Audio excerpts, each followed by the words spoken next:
Aquele texto que diz que a letra mata foi muito mal interpretado. A letra mata na presunção da inteligência mata. Quando eu presumo que eu sou alguma coisa que eu não sou, aí eu mato e morro. A teologia ela é importante. Ela é importante para que a gente tenha uma metodologia de como pregar, uma metodologia no limite da exegese do que eu posso, da onde eu posso ir e da onde eu não devo ir. Então, o academicismo é bom, porém, eu acho muito temerário crianças espirituais, neófitos, irem para a teologia. Quem fala muito disso é o reverendo Hernandes Dias Lopes. Por quê?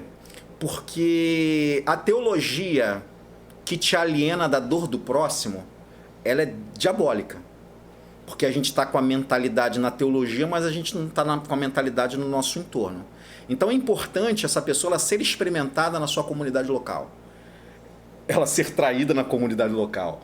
Ela cuidar de gente na comunidade local. Ela ser posta à prova de cuidar de alguém e no final das contas essa pessoa ela não reconhecer todo o trabalho. Isso vai tirando essa meninice, essa infantilização, de modo que essa pessoa ela vai experimentada para o seminário, porque o mundo acadêmico é um mundo que você é um mundo deslumbrante, e não apenas da teologia, mas a academia ela faz com que você corra o risco de pensar que é algo que você não é, ou que você é mais do que deveria ser. Então a teologia em si, legal, mas o que pode causar numa criança, isso é muito complicado. Mas aquele irmão já está há 20 anos, fez seminário teológico, nossa, ele mudou, ele está metido, ele está soberbo, está arrogante, ele ainda era criança. Porque a vaidade ela só encontra espaço num coração infantil. Mas as pessoas não tendem a olhar para algumas pessoas naquilo que a outra cresceu um pouco mais que ela e tentar menosprezar o conhecimento que a outra... Porque é normal quando você começa a estudar, você começa a conhecer, você querer falar aquilo que você está ouvindo na academia.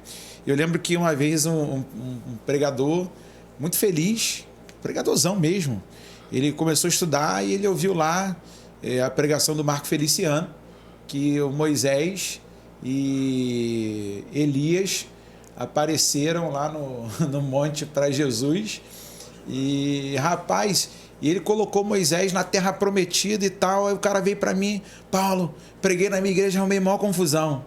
Eu falei: cara, que tu pregou lá? Fala aqui pra mim, fala pro papai. Aí minha mãe, que também não prestava muito, foi lá, fez o cafezinho, preparou o bolinho, o pãozinho e falou assim: deixa ele falar que hoje eu vou rir muito. Eu falei: a velha era terrível. Hoje fazem 12 anos que eu a perdi. E assim, não tem como não falar. É uma mulher que me ensinou a temer a Deus, a orar, a servir a teologia prática, porque a teologia vai muito além das quatro paredes da sala de aula. Precisa ir. E eu lembro que ele falou assim: cara, eu falei isso aqui assim, eu falei: mano, nem tudo que você ouviu lá, você está autorizado para falar aqui no púlpito. Sim, porque existem coisas que é para academia. Existem situações de debates que são acadêmicos, que não vai acrescentar fé, acrescenta o conhecimento, mas não acrescenta fé. Esse meu ponto de vista é um ponto de vista de um observador que sabe de todas as coisas.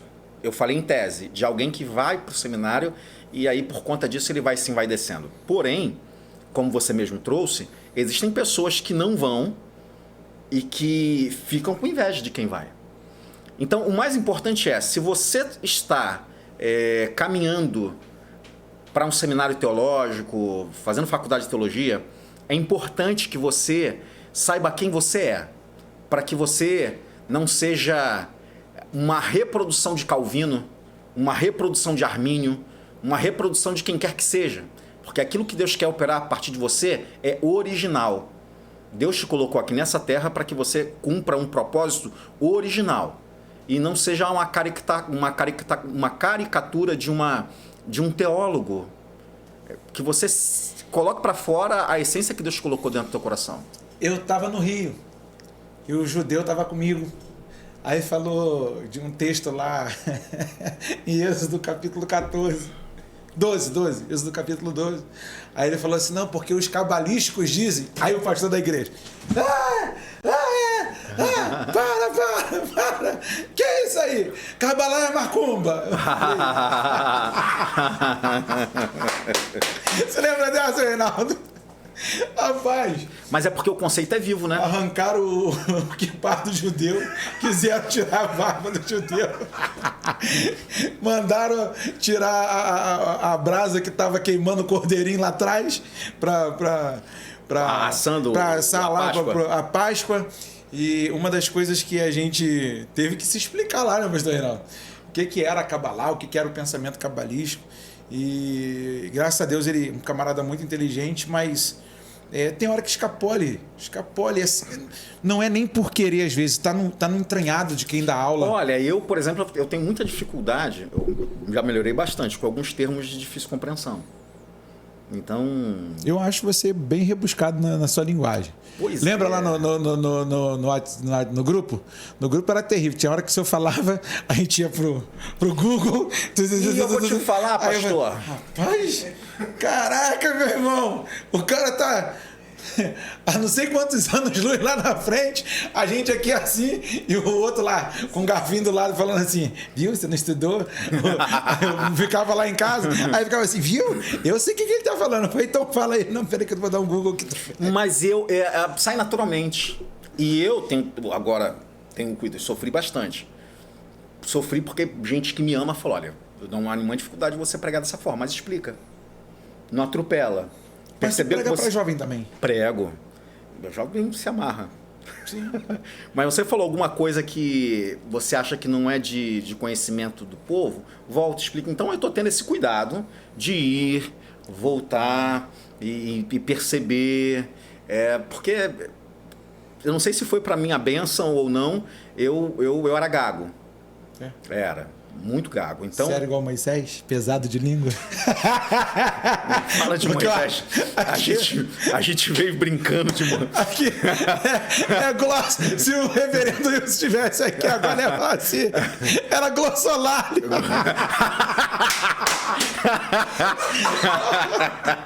Então, assim, eu corrigi minha gagueira lendo. É mesmo? E aí lia muito. Rapaz, eu imitei um amigo no colégio, tomei tanta paulada da colher de pau, rapaz, na cabeça. Minha mãe, para com isso, garoto. Você vai ficar gago de verdade, então antes de ficar... E fica mesmo. Porque existem várias teorias, não é uma teoria, já se sabe já, para gagueira. Uma delas é você não saber respirar, uma delas. Então, se você perder o ritmo na respiração imitando os outros, daqui a pouco você está gaguejando. Caramba, foi livramento. Livramento. Então, assim, eu acabei ficando um pouco compulsivo pela leitura, graças a Deus hoje eu não sou, mas eu li muito. E quando eu não tinha nada para ler, eu li bula de remédio, você imagina só. Imagina. Graças a Deus, Deus me libertou disso. Eu estava numa vigília, rapaz. Por isso que eu fiz a brincadeira quando você falou da gagueira. Eu estava numa vigília, pastor Ronaldo Silva, Paulo Judeu, e aí um bispo aí... Só gente boa, hein? Pô, cara, o Ronaldo é até tranquilo, o judeu, às vezes, ele aí eu, sentado lá, o cara foi falar de Moisés, o cara começou falando muito bem, falou assim, e hoje eu vou provar que o Moisés era gago, velho e fanho. Eu falei,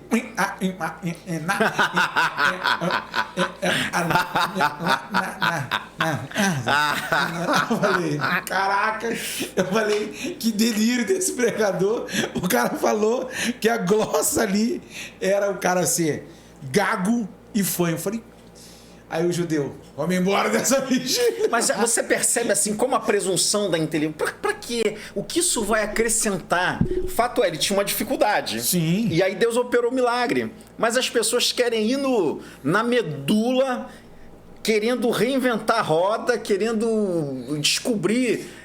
sempre tirar um coelho da cartola. Querer fazer o que o Espírito faz lá na divisão da alma e do Espírito. Isso é complicado. Mas há de se pensar que a teologia para alguns é um veneno mortal? Porque as pessoas julgam que foi a academia, mas na verdade ele já chega lá. Eu vou te dizer uma coisa, muito bem posto que você falou, eu estou pensando um pouco sobre isso. Eu acho que não. A teologia não é um veneno mortal. Existem pessoas que têm um estômago de criança. E se comer feijoada, vai ser um veneno mortal. É o estômago que não está preparado para a teologia. A teologia ela em si, a teologia é o que as pessoas fazem dela. Um bom uso ou um mau uso. Mas ela em si, a teologia ela não é um ente com vontade própria. De modo que se a pessoa ela chega e ela acaba se corrompendo ou revelando a concupiscência ou revelando uma vaidade, isso não é a responsabilidade da teologia. É responsabilidade de um estômago de criança ainda. Então, eu penso que a teologia ela não é um veneno para alguns e para outros não. Eu penso que tem gente que tem estômago para teologia e tem gente que ainda não tem. É porque o reverendo Wilson, falando no outro bate-papo aqui, ele disse o seguinte: pode ser que eu solte uma heresia sem saber, por falta do conhecimento, Sim. sem ser um herege. Sim, mas olha só. Por quê? Porque nós somos cristãos protestantes e nós não caminhamos na doutrina da infalibilidade. Isso é coisa do Papa. E é bom que a gente erre. Porque à medida em que eu erro e eu caminho em aliança com irmãos, esses irmãos eles vão me corrigir. E assim como ferro afia o ferro, o irmão é outro irmão. Nós temos parte ou temos condição parcial de cumprir a missão que Deus deu para nós. E louvado seja Deus para isso, porque para eu conseguir atingir e concluir essa missão, eu preciso do outro. Então, a fé cristã é uma fé comunitária. Não existe fé cristã no isolamento ou na individualidade. Isso daí é uma outra mentira que Satanás contou para nós. Ah, ele é bom em tudo, ninguém é bom em tudo, glória a Deus. Esse é o corpo de Cristo, o que falta em mim. O que falta em mim tem em você, o que falta em você tem em mim. E esse misto de confusão e mistério que é a igreja, porque é uma comunidade formada por pecadores, mas tem a transcendência do Espírito Santo. Então, naquilo que o pecado ele vai abundando, superabunda a graça, aplainando esse caminho e fazendo com que a igreja, embora ela seja formada por pecadores, ela é santa e imaculada. E a questão de a teologia hoje, por exemplo, tem muita gente hoje que segue uma determinada linha de pensamento sem saber o autor. Uma vez eu estava num simpósio e ouvindo um grande reverendo Hidauro Campos, nós fomos falar sobre a teologia da libertação. Leonardo e fizemos Boff. um apontamento de Leonardo Boff. Uhum. E aí, curiosamente, ele falou assim: vocês só precisam corrigir uma coisa. Quem é o maior precursor da teologia da libertação do Brasil não é o Leonardo Boff, é o Rubem Alves. Eu falei, o quê? Eu falei, rapaz. Aí ele falou assim: quem instiga o Boff é o Rubem Alves. Apesar de serem de denominações diferentes, é um fazendo assim, ó, vai.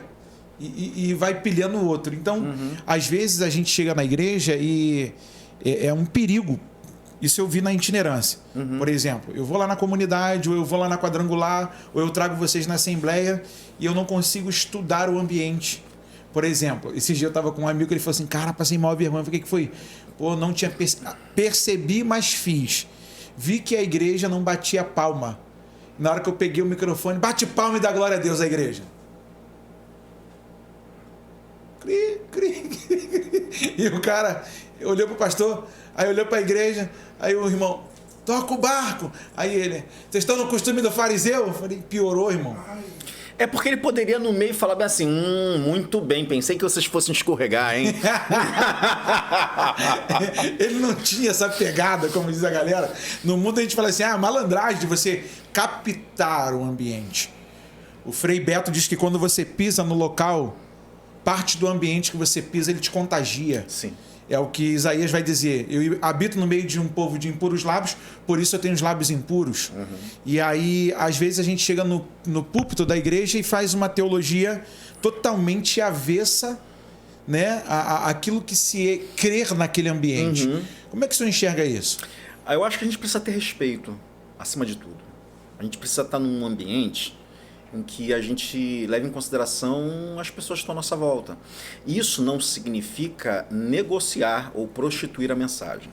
A gente está falando aqui no âmbito de usos e costumes, e não doutrinários. Doutrina não se negocia. Doutrina apostólica não se negocia. Agora, usos e costumes, eu acho um tanto... uma pitada de falta de educação. Por exemplo, se eu estiver numa igreja... Eu sou carismático. Se eu estiver numa igreja histórica, eu não...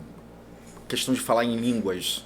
É mesmo porque eu também tenho uma outra questão do falar em línguas, mas vamos citar, se fosse o caso. Gelado. Gelatinho. Lembra dessa? Se fosse...